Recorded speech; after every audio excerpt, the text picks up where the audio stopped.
네, 안녕하십니까. 서울대학교 병원 혈액중환내과 변자민입니다. 오늘 만나뵙게 돼서 반갑습니다. 제가 말씀드린 내용은 왈데스테론 마크로글로불린네미아라는 비교적 생소한 병일 것 같은데 오늘은 이거에 대해서 어떻게 진단을 하고 어떻게 치료를 하는지에 대해서 간단히 말씀을 드리도록 하겠습니다. 먼저 왈덴이 어떤 건지에 대해서 말씀을 드리고 방금 언급했듯이 진단은 어떻게 하고 치료를 어떻게 하는지 순서로 진행이 될 건데요. 우리가 이제 시작을 하기 전에 있어서 그 헤마톨로지, 그러니까 혈액 질환이라고 하면은 굉장히 생소하신 선생님들이 많을 것 같아서 제가 여기부터 시작을 하려고 합니다. 먼저 혈액내과에서는 블러드 포밍 오건, 그 다음에 블러드 디지즈에 대해서 보는 과라고 할 수가 있는데 아주 크게 비나인 헤마톨로직 디지즈, 말리그넌트 헤마톨로직 디지즈, 그리고 트랜스퓨전 메디슨을 보고 있습니다. 비나인 헤마톨로직 디지즈에는 아니미아, 트롬보사이토페니아 등등의 병이 있겠고 대부분의 환자들은 말리그넌트 헤마톨로직 디지즈가 있겠는데 여기 들어가는 것들이 유명한 백혈병, 림프종, 그 다음에 다발골수종 등의 병이 있습니다. 그래서 이제 헤마톨로직 말리넌시를 나누어 보면 이렇게 짜져 있습니다. 마일로이드 디지즈와 림포이드 디지즈로 나누게 되고 오늘 이제 주로 말씀드릴 거는 림포이드 디지즈인데요. ALL, 그 다음에 림포마, 플라스마셀 니오플라즘이라고 부르는 이제 멀티플 마일로마 등이 들어가 있는 것을 볼 수가 있고요. 조금 더 이제 자세히 보게 되면은 크게 B셀, T셀로 나눌 수가 있고 림포이드 프로제니터 셀이 프롤리퍼레이션하는 과정에서 가장 스템셀 레벨에서 문제가 생기면 우리가 그때는 ALL이라고 말을 하게 되고 가장 페리페리로 나와서 문제가 생긴다고 하면은 그때는 멀티플 마일로마라고 얘기를 하게 되고 그 사이에 있는 것들은 대충 림프종이라고 이제 얘기를 하게 되는데요. 왈데스테론 같은 경우에는 보시다시피 림포마에서 멀티플 마일로마로 넘어오는 사이에 있는 병입니다. 그래서 조금 이따 다시 말씀을 드리겠지만 양쪽에 일종의 이제 캐릭터리스틱을 둘 다 가지고 있다는 점에서 조금 독특한 병이라고 말씀을 드릴 수가 있겠습니다. 그리고 이제 조금 이따 트리트먼트를 얘기를 할 거기 때문에 캔서 트리트먼트에 어떤 게 있는지 잠깐 집어보고 넘어가도록 하겠습니다. 가장 이제 컨벤셔널하게 사용을 해왔던 게 사이토톡식 키모테라피라고 하는 것이고 사실 이제 밑에 얘기를 해놓은 것도 다 키모테라피 일종에 들어가긴 하지만 조금 MOA가 다르기 때문에 우리가 구분해서 얘기를 하자면 브레스트 캔서나 아니면 프로스테이트 캔서에서 많이 사용하는 호르몬 테라피가 있겠고 저희 쪽뿐만 아니라 여러 가지 이제 온콜로지에서 많이 사용하는 임뮤노세라피, 그 다음에 어떤 특정 타겟이 있을 때 사용하는 타겟 세라피가 있겠고 이것뿐만 아니라 헤마토포이틱 스템셀 트랜스플란테이션, 서저리, 그 다음에 RT 등도 이제 캔서 트리트먼트에 우리가 사용을 하고 있습니다. 조금 더 자세히 안티캔서 드러그를 보시면 이제 흔히 얘기하는 사이토톡식 키모테라피 같은 경우에는 다들 아시겠지만 빨리빨리 자라는 세포들을 그냥 무작위적으로 죽이는 역할을 합니다. 그렇기 때문에 캔서셀도 죽기는 하지만 우리가 사이토톡식 키모를 하면은 머리가 빠진다거나 아니면 손톱이나 발톱에 체인지가 생기는 것들이 그것 또한 이제 rapidly dividing 셀이기 때문이라는 것을 다 알고 계실 겁니다.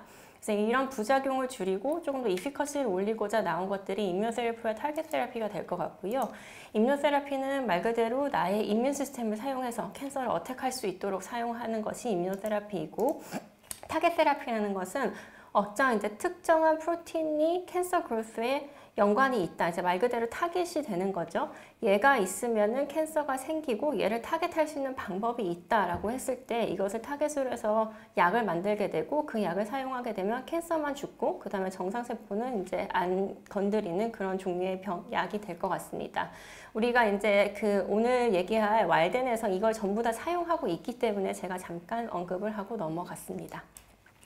네, 그럼 이제 본격적으로 왈덴이 뭔지에 대해서 말씀을 드리도록 하겠습니다. 앞서서도 언급을 했지만은 림프종이랑 멀티플 마이로마 그 사이에 있는 병이라고 말씀을 드렸는데요. 정확한 명칭은 LPL이긴 합니다. 그래서 림포플라스마사이틱 림포마라고 부르게 되고 얘 같은 경우에는 머추어 B셀 림포마인데 우리가 이제 왈덴이라고 부르는 것은 거기다가 IgM이랑 모노클로널 감모패시가 같이 있을 때 LPL이라고 이제 왈덴이라고 부를 수 있는 거라서 두 개가 이제 똑같은 건 아니지만 거의 비슷하기 때문에 혼용해서 이제 사용을 하고 있다고 생각을 하시면 될 것 같습니다. 그래서 이제 조금 더 간단하게 말씀을 드리면 LPL인데 본메로 인볼브먼트가 있는 림포마의 성질을 가지고 있는 거고 그럼 LPL은 무엇이냐? 스몰 B셀, 림포사이트, 플라스마셀에 이제 니오플라즘이 생겨서 본메로와 림프노드, 스플린에 문제가 생기는 그런 림포마 종류를 얘기를 하는 거고 멀티플 마이로마 성질로는 블러드에 IgM의 모노클로널 감모패시가 생기게 됩니다. 이 두 개의 성질을 다 가지고 있는 게 왈덴스토름이라고 생각을 하시면 되겠습니다. 그 인돌런트 림포마의 종류의 하나라고 보통은 분류를 하기 때문에 많은 인돌런트 림포마 CLL을 포함해서 비슷하게 클리니컬 코스가 가기 때문에 이제 앞서서도 보여드렸던 대로 림포마와 멀티플 마이로마 사이에 있으면서 CLR과도 굉장히 비슷하게 이제 클리니컬 코스가 가는 그런 중간쯤에 있는 그런 병이라고 생각을 하시면 될 것 같습니다. 그럼 어떤 식으로 나타나냐? 림포마의 성질을 가지고 있기 때문에 아데노패시, 그러니까 림프노드가 커진다거나 스플레노메갈리라고 써놓긴 했지만 헤파토메갈리를 포함해서 오르가노메갈리가 생긴다거나 본메로 인볼먼트가 기본적으로 있기 때문에 여러 가지 이니미아, 스롬보사이토페니아, 류코페니아 같이 사이토페니아가 생길 수가 있겠죠. 더불어서 멀티플 마일로마 성질을 가지고 있어서 이제 블러드에 모노클로널 감모패시가 IgM 타입으로 생기기 때문에 얘는 이제 크기가 크게 되기 때문에 하이퍼비스코시티 신드롬이 잘 생긴다는 것과 IgM과 이제 관련된 뉴로패시가 잘 생긴다는 것이 클리니컬 매니페스테이션이 될 것 같습니다. 에피데미올로지는 보통은 70대에 잘 생긴다고 생각하기 때문에 인돌런트 림포마들이 그렇지만은 나이가 들어서 잘 생긴다고 생각을 합니다. 그리고 이제 옛날에는 잘 몰랐다가 요즘엔 어웨어니스가 조금 높아졌기 때문에 인시던스가 조금 높이 측정이 되는 것 같이 보이는 것을 알 수가 있고 조금 더 그러니까 메일한테 잘 생기고 그 다음에 커케이션한테 잘 생기는 것으로 알려져 있어서 우리나라에서는 이제 2016년도에 0.1, 그 인구 10만 명당 0.1 정도의 인시던스를 보였는데 반해서 US에서는 0.36 정도 된다고 해서 아직은 조금 차이가 나는 것을 볼 수가 있고 5-year overall survival은 한 54% 정도 된다고 우리나라 데이터는 나와 있는데 이게 이제 치료 현황이 바뀌면서 업데이트가 되면 조금 더 좋아지지 않을까라고 기대를 합니다. 여기까지 왈덴이 어떤 병인지에 대해서 간단히 말씀을 드렸고요. 이제 그러면은 이런 특이한 병을 어떻게 레코니션을 해서 어느 시점에 리퍼럴을 할 것인가 아니면 어떤 식으로 우리가 다이그노시스를 할 것인가에 대해서 말씀을 드리도록 하겠습니다. 언제 이 병을 서스펙트 할 것인가가 가장 중요하게 되겠죠. 그래서 어떤 증상이 진단을 받을 때 가장 많이 나타나는지에 대한 표를 가지고 왔습니다. 가장 특징적으로 나타나는 것 중 하나가 아니미아가 되겠는데 사이토페니아 중에서도 헤모글로빈이 가장 많이 떨어지고 그 다음에 혈소판, 그 다음에 이제 WBC 순으로 떨어지는 것을 볼 수가 있고 진단 당시에 약 40%의 환자가 아니미아로 오는 것을 볼 수가 있습니다. 두 번째로는 아까 IgM 모노클로널 감모패시 때문에 말 그대로 피가 끈적끈적해져서 생기는 하이퍼비스코시티 신드롬이 생길 수가 있고 그 이제 하이퍼비스코시티 신드롬은 다른 그 언더라잉한 브레인에 문제가 없는데도 불구하고 머리가 계속 아프다거나 아니면 임페어드 비전이 생긴다거나 에피스탁시스가 생긴다는 등의 증상이 생길 수 있는데 이게 한 3분의 1에서 나타나는 것을 볼 수가 있고요. 30% 정도는 증상이 없습니다. 이런 환자들은 이제 발견하기가 상당히 어렵겠죠. 그리고 림포마의 특성상 비심텀, 살이 쭉쭉쭉 빠진다거나 내 몸무게의 10% 이상 빠지는 것을 얘기를 하죠. 아니면 이제 밤마다 칠이나 아니면은 콜드 스웨트이 나는 이제 비심텀이 있다거나 블리딩이 있다거나 뉴럴로직 심텀이 나타나는 경우가 한 20% 정도 되는 것을 볼 수가 있습니다. 그 외에도 이제 AG 레이쇼, 그러니까 우리가 보통 랩을 할 때 프로틴이랑 알부민은 전부 다 하게 되니까요. AG 레이쇼가 낮아지는 것을 볼 수가 있는데 그냥 낮아지는 게 아니고 프로틴이 상승하는 식으로 이제 AG 레이쇼가 바뀐다고 얘기를 합니다. 그게 AG 레이쇼가 낮아질 때는 알부민이 낮아짐으로 해서 AG 레이쇼가 낮아 보일 수도 있는데 이 경우에는 간경화 때문에 알부민을 잃어버리거나 아니면은 네프로틱 신드롬 때문에 잃어버리는 경우도 있기 때문에 알부민이 떨어지는 AG 레이쇼의 인버전 말고 프로틴이 올라가는 종류의 AG 레이쇼 인버전이 생기는 경우에 의심을 해볼 수가 있겠고 더불어서 오르가노메갈리 림파노패시가 한 20%에서 생기고 여기 언급이 안 돼 있기는 하지만 그거 외에도 굉장히 드물긴 하지만 크라이오글로불리네미아라던가 콜드 어그루티네미아가 생기는 경우도 있습니다. 그리고 5% 정도에서는 리널 디스펑션을 이제 같이 동반을 하고 있어서 프로틴유리아가 생긴다거나 아니면 플루이드 리텐션, 이거에는 하이퍼텐션 등의 증상도 생길 수가 있습니다. 그래서 이제 아네미아가 있으면서 에이지 레이쇼 인버션이 있다라고 하면 강력히 의심을 해볼 수가 있겠고, 이제 이유 없이 하이퍼비스커시티 신드롬이 생겼다라고 하면 그때는 강력하게 의심을 해볼 수가 있겠고, 이것과 뉴럴로직 심텀은 비슷하게 같이 갈 것 같습니다. 이거 외에도 이제 오르가노메갈리 리파도패시가 이 병의 아주 특징적인 그런 건 아니지만 이런 게 생겼다고 하면 당연히 이상하다고 생각하고 이제 further evaluation을 할 것이라고 생각이 됩니다. 그래서 이 슬라이드가 좀 중요할 것 같습니다. 그 다음에 몰레큘러 마커로는 이제 IgM이 있겠는데, 이게 특징적으로 90% 이상의 환자에서 이제 IgM 모노클로널 가모패시를 동반하고 있기 때문인데요. IgM이 있다고 해서 무조건 다 병이고 치료를 해야 되는 것은 아니긴 합니다. 하지만 왈덴의 이제 가장 특징적인 그런 랩 파인딩 중에 하나가 IgM 모노클로널 감모패시이기 때문에 앞서서 말씀드렸던 여러 가지 사이토피니아가 있거나 뭐 오르가노메갈리가 있거나 하이퍼비스커시티 신드롬이 있거나 에이지 레이쇼가 인버션이 있거나 이런 게 다 합쳐진다고 하면 그때 이제 저희는 IgM이라는 걸 기억해서 얘가 올라가 있는지를 한번 확인을 해주는 과정이 필요하다고 얘기를 합니다. 그래서 이제 심토매틱 왈덴인 경우에는 치료를 하고 에이심토매틱 왈덴인 경우에 치료를 하지 않게 되겠는데, 그거에 대해서는 조금 이따가 다시 언급을 하도록 하겠습니다. 또 하나 중요한 것이 미드88이라는 이제 뮤테이션입니다. 미드88이라는 뮤테이션 같은 경우에는 이제 프로그로스와 서바이벌 왈덴에서 그거를 이제 조장하고 있고, 90% 이상에서 왈덴 스트롬에서 이제 미드88의 특징적인 뮤테이션을 발현하고 있기 때문에 이게 있어야 왈덴이다 이런 거는 아니기는 하지만은, 얘가 앞서서도 말씀드렸지만 인돌런트 림포마의 스펙트럼 안에 들어가고 다른 거랑 이제 몰폴로지로 봤을 때는 굉장히 헷갈릴 수가 있는데, 이 뮤테이션이 나오면 이게 이제 다른 B셀 말그너시보다는 왈덴에 조금 더 가깝구나라는 것을 시사하기 때문에, 진단이 이제 이 사람이 문제가 있는 것을 알았고 림포마인 걸 알았는데 정확하게 어떤 서브타입인지 잘 모르겠다라고 생각이 될 때 이것을 하나의 몰레큘러 마커로 사용을 해볼 수가 있을 것 같습니다. 다만 이제 미드88이 있다고 해서 이게 프로그노시스라던가 아니면은 프로그레션을 좌지우지하는 것은 아니기 때문에 옆에 그래프에서도 보시듯이 이게 뭐 프로그레션을 좌지우지한다거나 아니면 오버러블 서바이벌에 그렇게 프로그노스틱 팩터로 역할을 하는 것은 아니기 때문에 이제 진단 면에서 중요하다는 게 하나이고요.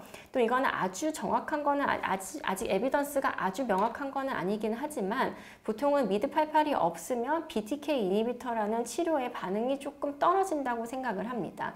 그렇기 때문에 진단 면에서는 definitely 도움이 되고 트리트먼트를 결정하는 데서는 어느 정도 도움이 되나 이것으로 우리가 프로그노시스를 알 수는 없다. 하지만 어쨌든 간에 이거를 스테투스를 알고 있는 게 분명히 도움은 되겠다라는 몰레큘러 마커가 하나 있다는 것을 말씀을 드립니다. 그러면은 이 사람들을 어떻게 스코어링을 할 것인가에 대해서 말씀을 드리겠습니다. CLA도 마찬가지고 왈덴도 마찬가지고 이런 인돌런트 디지즈 같은 경우에는 우리가 스코어링을 2번을 하게 됩니다. 하나는 이 사람들의 프로그노시스에 대해서 스코어링을 하게 되고, 하나는 이 사람들이 정말 치료가 필요한 사람들인가, 치료를 하게 되면 언제쯤 치료를 하게 될 것인가에는 스코어링을 2번 하게 되는데, 지금 보여드리는 것은 전자 이제 프로그노시스에 대한 것이라고 생각을 해주시면 되겠습니다. 두 가지를 사용을 하는데 이제 뉴 버전이 나왔음에도 불구하고 올드 버전을 조금 더 프리퍼해서 사용하시는 선생님들이 많은 것 같아서 제가 두 개 다 가지고 왔습니다. IPSS-WM이라고 하는 것이고 AG, 히모글로빈, 플레이틀릿, 그 다음에 베타2 마이크로글로불린, IgM 레벨을 이제 기반으로 해서 각각에 대해서 이제 어떤 거냐에 따라서 리스크를 나누게 되고, 다만 AG가 중요하기 때문에 여기 보시면 except age라고 되어 있는데 age가 높으면 하나라고 해도 무조건 인터미디어트 이상으로 넘어가는 거기 때문에 나이가 상당히 중요하다는 것을 볼 수가 있습니다. 하이라고 하면은 이제 3개 이상을 얘기를 하고 이런 경우에 서바이벌이 확 떨어지는 것을 볼 수가 있죠. 새로 나온 것은 2019년도에 나온 것이고 에이지가 중요하다는 걸 알았기 때문에 에이지에 대해서 포인트를 조금 더 클래시피케이션을 해가지고 이제 웨이트를 조금 더 많이 주는 것을 볼 수가 있고, 앞에서 없었던 LDH와 알부민이 들어간 것을 볼 수가 있습니다. 이제 전반적인 환자 상태를 보여주고 튜머 버든을 조금 더 잘 반영을 한다고 생각하기 때문에 이런 마커를 넣은 거고, 이제 보시면 알겠지만 앞에 3개로 나눈 것에 반해서 여기서는 베리로, 로우, 인터미디어트, 하이, 베리 하이로 나눠서 좀 더 세분화해서 본 것을 알 수가 있겠는데, 이제 앞서서도 말씀을 드렸지만 여러 가지 뭐 편의성이라던가 등등의 이유로 지금 리바이스드 IPSS-WM을 사용하시는 선생님들도 계시지만 앞에 올드 버전을 조금 더 많이 아직까지도 사용하고 있다는 것을 말씀을 드리고요. 그렇기 때문에 정리해보자면은 우리가 랩을 할 때 중요한 것은 히모글로빈이랑 플레이틀렛, 베타2 마이크로글로불린, LDH, 알부민, IgM이 있겠습니다. 제가 밑줄을 쳐놓은 것들 같은 경우에는 나중에 이 사람이 프로그레션이 얼마나 빨리 될 것인가를 알 수 있는 그 후자의 두 번째 프로그노스틱 모델에도 들어가기 때문에 이렇게 표시를 해놨고, 그렇기 때문에 이제 앞서서 말씀드렸던 그 여러 가지 상황에서 이 사람이 왈덴이 의심이 된다거나 아니면 왈덴 진단을 해야 될 것 같다라고 생각을 할 때 이런 랩도 기억을 했다가 같이 해주시면 좋을 것 같습니다. 다이그노시스까지 말씀을 드렸고 마지막으로 치료에 대해서 말씀을 드리도록 하겠습니다. 앞서서 자꾸 이제 얘기를 했지만 모든 환자들이 치료를 요하는 것은 아니기 때문에 언제 치료를 할 것인가, 이제 첫 단추를 어떻게 꿰 것인가가 가장 중요하기 때문에 그거에 대해서 조금 말씀을 드리고, 이제 first line, newly diagnosed 환자는 어떻게 치료를 할 것인가, 그 다음에 이제 relapse 세팅에서는 어떻게 치료를 할 것인가 순으로 말씀을 드리도록 하겠습니다. 먼저 그 치료가 다 필요하지 않다고 얘기를 드렸는데 그 이유는 첫 번째는 아직은 이게 큐어가 되지 않는 병이기 때문에 골 자체가 심텀 릴리프와 그 다음에 이제 그 오건 데미지의 리스크를 줄이기 위한 것이기 때문에 모든 환자에서 치료를 하지 않습니다. 두 번째는 이게 꼭 이렇게 왈덴 때문에 사망하는 사람이, 그러니까 그 디지즈 모탈리티 자체가 그 환자들의 이제 cause of death가 꼭 아니기 때문인데요. 나이가 어리다고 하면은 이 병 자체 때문에 죽는 경우가 많기는 하지만은 65세부터는 병 때문에 죽나 아니면 병이 아닌 이유에서 죽나 똑같고, 심지어 75세가 넘어가면은 병 아닌 이유 때문에 사망하는 경우가 더 많기 때문에 치료가 필요하지 않으면 꼭 치료를 하지 않아도 된다라고 생각하는 이유가 이 두 가지 때문입니다. 그래서 그러면 이 환자들에서 이제 증상이 없는 환자들이 처음에 아까 에이심토매틱 환자들이 한 30% 정도 된다고 말씀을 드렸죠. 이 환자들이 과연 언제쯤 치료가 필요할 것인가를 예측하는 probability, 이제 risk stratification이 따로 있습니다. 그래서 이제 그런 경우에는 앞서서도 말씀드렸던 IgM이랑 그 다음에 베타2 마크로글로불린, 그 다음에 알부민 이렇게 보게 되는데, 그거에 더불어서 본메로에 이런 이제 림포 플라스마사이틱 셀이 몇 프로가 있냐를 같이 봐서 이 네 가지에 따라서 로우 리스크라고 하면은 프로그레션, 이제 정말로 치료가 필요할 때까지 10년, 그러니까 70세에 생기는데 10년 후라고 하면 80세가 되는 셈이죠. 그렇기 때문에 꼭 치료가 필요하지 않으면 안 해도 된다라는 그거의 타당성을 조금 더 부여하는 데이터라고 생각이 되고, 인터미디어트라고 하면 약 5년, 하이라고 하면 2년 정도이기 때문에 하이 리스크라고 하면 이때는 치료 옵션에 대해서 먼저 디스커션 하는 게 필요하겠습니다. 이제 다나파버 그룹에서 이제 이게 얼마나 잘 맞는지를 본 건데, 보시면 알겠지만 이렇게 그룹별로 나눠지는 것을 봐서 이게 상당히 잘 맞는 그런 리스크 스트래티픽션이기 때문에 실제로 저희 임상에서도 사용을 해서 환자분들이나 아니면 보호자분들 에듀케이션을 할 때 사용을 하고 있음을 알려드립니다. 그러면은 어떤 사람을 심토매틱하다, 어떤 거를 심텀이 있기 때문에 치료를 해야 된다라고 얘기를 할 것인가, 비교적 뻔한 얘기입니다. 증상이 있으면 당연히 치료를 해야 되겠죠. 그래서 증상이라고 하면 비심텀, 하이퍼비스커시 심텀, 그 다음에 림파도네패시 때문에 문제가 일어나는 경우, 스프레노메갈리나 오가노메갈리 자체 때문에 굉장히 불편하고 힘들어하는 경우, 그 다음에 이제 그 여러 가지로 organ 펑션이 안 좋아지는 경우에는 organ 데미지를 막기 위해서 당연히 치료를 해야 될 거고, 뉴로패시가 있는 경우에는 이제 치료를 해야 되겠습니다. 그렇기 때문에 환자가 호소하는 것을 잘 듣는 것이 인돌런트 디지즈인 만큼 중요하다는 그런 레슨을 주는 그런 거라고 생각을 할 수가 있고요. 랩 자체만으로 우리가 치료를 잘 이니시에이션 하지는 않지만, 그럼 어떤 랩을 조금 더 조심해서 봐야 되냐라고 얘기를 하면, 앞서서도 잠깐 언급이 됐는데 크라이오글로불린 하이퍼콜린에미아가 생기거나 콜드 어그루티닌 아네미아가 생기거나 아니면 조절이 되지 않는 트롬보사이토피니아나 아니면 히몰라이틱 아네미아가 생기는 경우에는 랩만 기반을 해서도 우리가 치료를 해야 되겠고, 아밀로이도시스 때문에 이제 증상이 생기는 경우 히모글로빈이 대단히 많이 떨어지거나 플레이트렛이 대단히 많이 떨어지는 경우에는 치료를 고려해야 되겠고, IgM 레벨이 올라감으로 해서 증상이 생긴다고 하면 그때도 우리가 고려를 해야 되겠습니다. 그럼 만약에 이제 치료를 하고 나서 릴랩스 세팅에서는 그 트리트먼트 나이브 왈덴스트롬과 같은 크라이테리아를 사용해서 치료를 하는지, 네, 맞습니다. 그러니까 릴랩스를 한다고 해도 이 환자가 인돌런트한 코스를 받고 있다면 릴랩스한 즉시 치료를 하지 않아도 된다는 게 포인트가 되겠습니다. 다만 환자가 이전에 프레젠테이션을 고려를 해서 트리트먼트 딜레이가 돼서 문제가 생긴 사람이라고 하면 그 사람들은 셀렉션을 잘 해서 치료를 하는 것이 필요하겠고, 만약에 아예 처음부터 안 들었던 프라이머리 리프렉토리 환자 있다라고 하면은 볼 것 없이 바로 치료를 해야 되겠습니다. 그 이제 케이스를 보여드릴 텐데, 이게 이제 그러니까 환자가 뭔가 좀 안 좋으면 치료를 해라라는 것이 어떻게 생각하면 옵젝티파이 할 수 있는 게 아니기 때문에 이런 객관화되지 않는 것으로 어떻게 치료를 시작을 하냐라고 말씀을 하실 수가 있을 것 같아서 준비한 케이스입니다. 이거는 아까 보여드렸던 그런 표이기 때문에 넘어가는 것으로 하겠고, 60세 여자 환자이고 이제 이니셜리 아네미아로 프레젠테이션 했던 사람이고, 저희 그때 이제 클리니컬 트라이얼에 있어서 이런 레지멘을 하고 나서 4년간 잘 지냈습니다. 이제 프로틴이랑 이런 게 바이오케미컬하게 릴랩스 한 지는 꽤 되기는 했어요. 보시면 알겠지만 이제 PD 크라이테리아에 들어온 거는 꽤 되기는 했는데, 이제 이때까지는 잘 지냈다고 하다가 요쯤 돼서 환자가 여기저기 아픈 것 같고 별로다라고 얘기를 하기 시작합니다. 다만 랩에서는 변한 게 없었습니다. 그리고 IgM도 언급을 드렸지만은 치료 시작 시점 8개월 전부터 이미 올라가 있는 것은 사실이었거든요. 그렇기 때문에 환자 이야기를 잘 들어야 된다는 게, 이때까지는 잘 지내다가 랩과 상관없이 뭔가 안 좋은 것 같다고 이제 2번 호소를 했기 때문에 우리가 이때 치료를 시작했는데, 그렇게 조금 모호한 것 같아도 분명히 전과 다르다는 걸 호소를 합니다, 환자들이. 그래서 이런 걸 잘 캐치해서 트리트먼트 시점을 정해주면 좋을 것 같고, 치료와 함께 이제 여러 가지 랩도 호전이 있었고 환자분 상태도 많이 가뿐하다라고 그렇게 얘기를 했던 케이스입니다.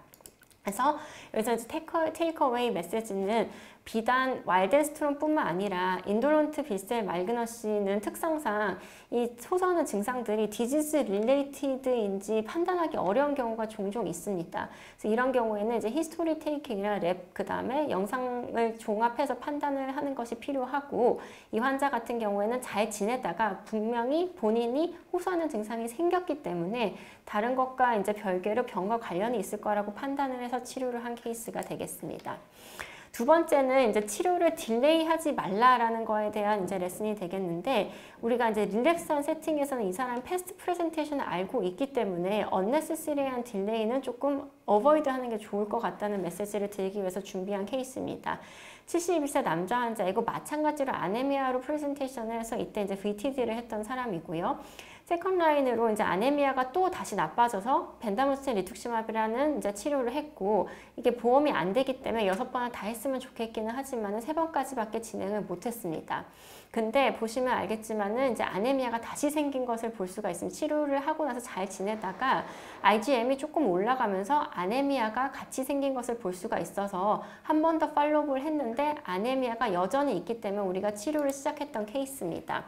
이 환자 같은 경우에는 이제 옛날에도 디지즈 버든이 늘어나면 아네미아가 컨트롤이 되지 않으면서 항상 고생을 해왔던 케이스이기 때문에 앞에서도 VTD 치료한 이유도 아네미아, BR 치료한 이유도 아네미아였거든요. 그렇기 때문에 이제 그래주얼하게 디지즈 프로그레션을 하고 환자가 특별히 호소하는 증상이 없기는 하지만 랩 변화가 있고 이 사람이 내비두면은 문제가 생길 거라고 예측을 했기 때문에 이런 것을 이제 판단해서 담당이가 이제 치료를 시작한 케이스입니다. 그래서 우리가 이 사람의 클리니컬 코스를 어느 정도 알고 있다라고 하면은 아무리 조금 괜찮아 보여도 적당한 시점에 인터벤션을 해서 치료를 하는 것을 디시전을 내려줘야 된다는, 앞과는 어떻게 생각하면 조금 다른, 그러니까 앞에 케이스 같은 경우에는 환자 말을 잘 들어야 되는 거고 뒤에 케이스 같은 경우에는 우리가 어느 시점에 인터벤션을 해줘야지는 보여주는 케이스이기 때문에 준비를 해보았습니다.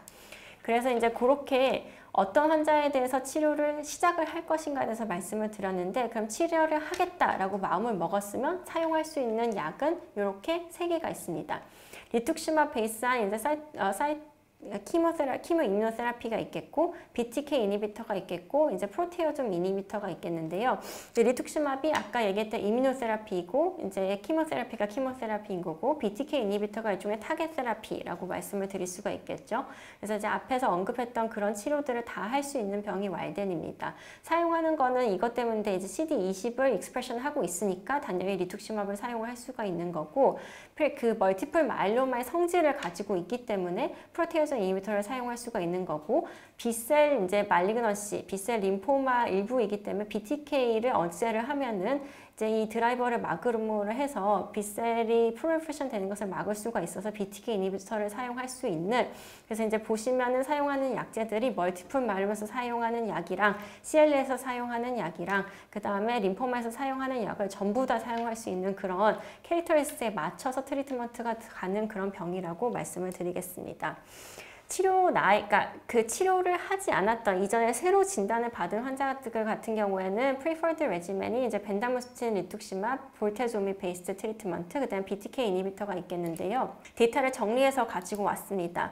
정리해서 보면은 결국에는 여기서 이제 보면은 가장 좋아 보이는 것은 그 볼테조맵이나 리투ක්시맙을 기반을 해서 전부 다 사용을 하거나, 아니면은 이제 BTK 이니비터를 사용하거나, 이것이 가장 좋아 보이기는 합니다. PFS 면에서 보면은 이제 그 벤다무스틴, 리투ක්시맙도 나빠 보이지는 않고요. 하지만 이렇게 약제를 여러 개를 사용하다 보면 이게 또 좋아 보이긴 하지만 statistically significant 하지 않았다는 게 있고, 여기 언급을 하지는 않았지만은 이렇게 4가지 약제를 쓰면 3가지 약제를 쓸 때보다 확실히 톡시시티 이슈가 많이 생기는 것을 알 수가 있습니다.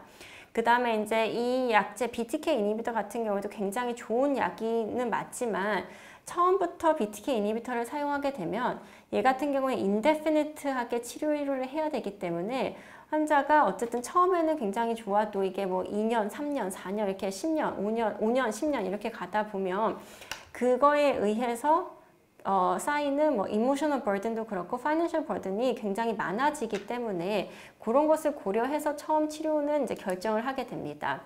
그래서 이제 키모 임무노세라피 같은 경우에는 빨리빨리 자라는 병이라서 디버킹이 필요한 경우에 이제 보통 고려를 하게 되고, 이때 이제 사용할 때 가장 좋은 것은 벤다무스틴, 리투ක්시맙이라고 생각을 하는데, 이게 PFS가 가장 좋기 때문에 그렇게 얘기를 하고요.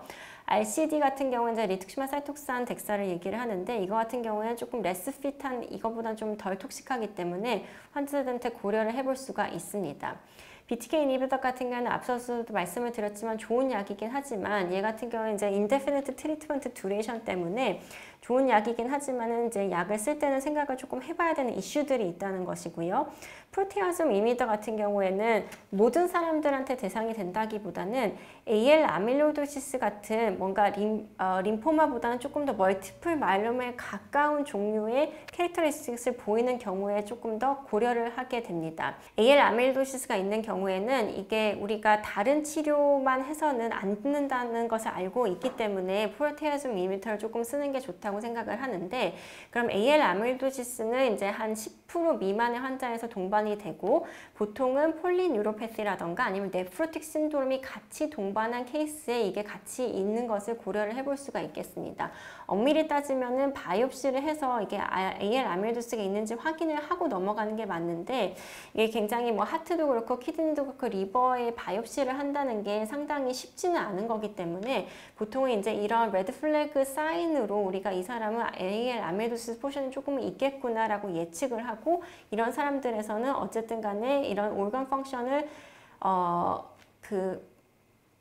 보호하기 위해서는 앞서서 말씀드렸던 여러 가지 키모 임무노세라피라던가 아니면은 BTK 단독으로는 조금 부족하기 때문에 그 PI를 조금 더 사용하는 게 좋다고 생각하는 그런 경우가 되겠습니다. 그럼 이제 치료를 이미 했던 환자들에서는 어떻게 할 것인가? 뭐 비슷한 스키마입니다. 이전에 안 썼던 약을 쓰는 게 좋겠고, 만약에 다시 쓸 거면 duration of response가 3년이 넘는 경우에 다시 한번 써봐라, 이런 개념을 가져가겠고, 다만 이 경우에는 조금 생각을 해야 되는 게, 그 한번 릴랩스를 했다고 하면은 이제 재발이라는 게 한 번 되면은 계속 재발할 가능성이 높기 때문에 이런 경우에는 BTK 이니비터를 적극적으로 고려하는 게 좋다고 보통은 생각을 하게 됩니다. BTK 이니비터가 두 개가 있는데 이제 이불티닙이랑 자누브리티닙이 있고 우리나라에서도 이제 보험이 자누브리티닙이 받았는데요. 이불티닙과 자누브리티닙 비교를 했을 때 자누브리티닙이 세컨 제너레이션이기 때문에 훨씬 좋은 것을 어쨌든 알 수가 있습니다. 이게 그 미드 88 와일드 타입에서도 어쨌든 조금 더 잘 듣는다는 것을 볼 수가 있고, 그 다음에 특정 뮤테이션이 추가로 있어도 잘 듣는다는 걸 볼 수가 있고, 그에 반해서 이게 자꾸 얘기를 하지만 인디펜던트 트리트먼트를 하기 때문에 사이드 이펙트가 적다는 것은 굉장히 중요한 포인트입니다. 이불티닙의 가장 큰 문제가 카디오톡시시티였거든요. 그게 자누브리티닙은 확실히 적기 때문에 뭐 CLL에서도 마찬가지지만 왈데스트롬에서도 상당히 좋은 약으로 생각을 하고 있습니다. 다만 이제 BTK 이니비터라는 약이 비교적 새로 나온 약이기 때문에 어떤 사이드 이펙트 프로파일이 있는지에 대해서 마지막으로 조금 언급을 하고 넘어가도록 하겠습니다. 가장 특징적인 게 이제 카디오바스큘러 이벤트이고 AFib이나 Aflutter가 잘 생기기 때문에 저희가 이제 카디올로지 선생님들과 많이 컨택을 하게 됩니다. 또 하이퍼텐션도 잘 생기긴 하는데 다만 이런 게 언더라잉하게 있는 환자들은 어떻게 할 것인가? 앞서서도 말씀드렸지만 이 환자들이 이미 70대에 보통은 진단이 되기 때문에 많은 카디오바스큘러 리스크를 안고 있는 상태에서 약을 시작하게 되는 경우가 많기 때문에요. 그럼 이런 게 있으면 그 약을 못 쓰냐? 그렇지는 않습니다. 이제 잘 컨트롤이 되고 있다고 하면은 분명히 사용할 수가 있고, 그 다음에 이제 잘 컨트롤이 되지 않거나 문제가 있는 사람이라고 하면 도수 모디피케이션을 해서 사용을 할 수가 있기 때문에 여러 가지 과들과 잘 상의를 해서 사용을 해볼 수 있을 것 같습니다. 두 번째는 이제 블리딩이랑 헤모리지인데요. 이게 리스크 BTK 이니비터 특성상 플레이틀릿이 애그리게이션 되는 건 좀 많기 때문에 블리딩 리스크는 분명히 올라갑니다. 그렇기 때문에 이것에 대해서 페이션트 에듀케이션을 할 수 있어야 되고, 다른 안티코아귤레이션을 같이 하고 있다고 하면은 피가 잘 날 수 있기 때문에 이런 경우에는 어떤 약부터 끊으라던가 아니면 우리한테 어떻게 얘기를 해줘야 된다는 에듀케이션이 분명히 중요합니다. 또 하나는 서저리를 하기 전에는 일주일 정도 끊는 것을 말씀을 드리거든요. 그래서 이빨 치료할 때가 가장 문제가 되는데 이빨 치료할 때도 한 3일 정도는 끊는 게 좋다고 꼭 얘기를 하고 있습니다. 마지막으로 인펙션인데 이게 이제 처음부터 문제가 생긴다기보다는 아무래도 치료 듀레이션이 높아지다 보니까 여러 가지 예상하지 못했던 그런 인펙션들이 생길 수가 있고, 가장 특징적인 게 이제 PCP라고 불렀던 그런 뉴모니아라던가 아니면 조스터가 잘 생기기 때문에, 조스터 같은 경우에 요즘 싱글엑스도 나오고 사백신을 할 수가 있기 때문에 백시네이션을 하는 것을 적극적으로 권장을 드리고, 우리나라의 이제 특징적인 거긴 한데 헤파타이티스 B가 아직도 많죠. 그렇기 때문에 이게 리액티베이션 될 수가 있어서 LFT 모니터링을 잘 하는 것이 필요하겠습니다.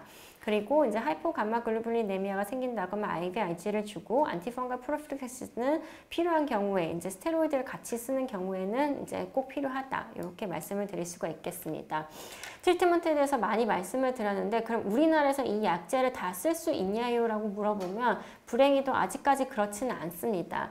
이렇게 이제 가이드라인을 주고 있기는 하지만 현재 우리나라에서 1차 치료 대상으로 할 수 있는 거는 이제 찹 정도만 급여로 사용을 할 수가 있고, 나머지는 다 사정 신청이기 때문에 비보험입니다. 여기서 이제 그 앞서서도 말씀을 드렸지만 데피니트하게 치료에 효과가 좋다라고 얘기가 된 건 2번이랑 3번이기 때문에 보통은 이제 사전 신청 요법이고 비보험이긴 하지만 알벤다를 조금 고려를 하시라고 말씀을 많이 드리고, 이제 프레일한 환자라고 하면 RCD 이렇게 두 개를 저희 기관에서는 적어도 사용을 하고 있습니다.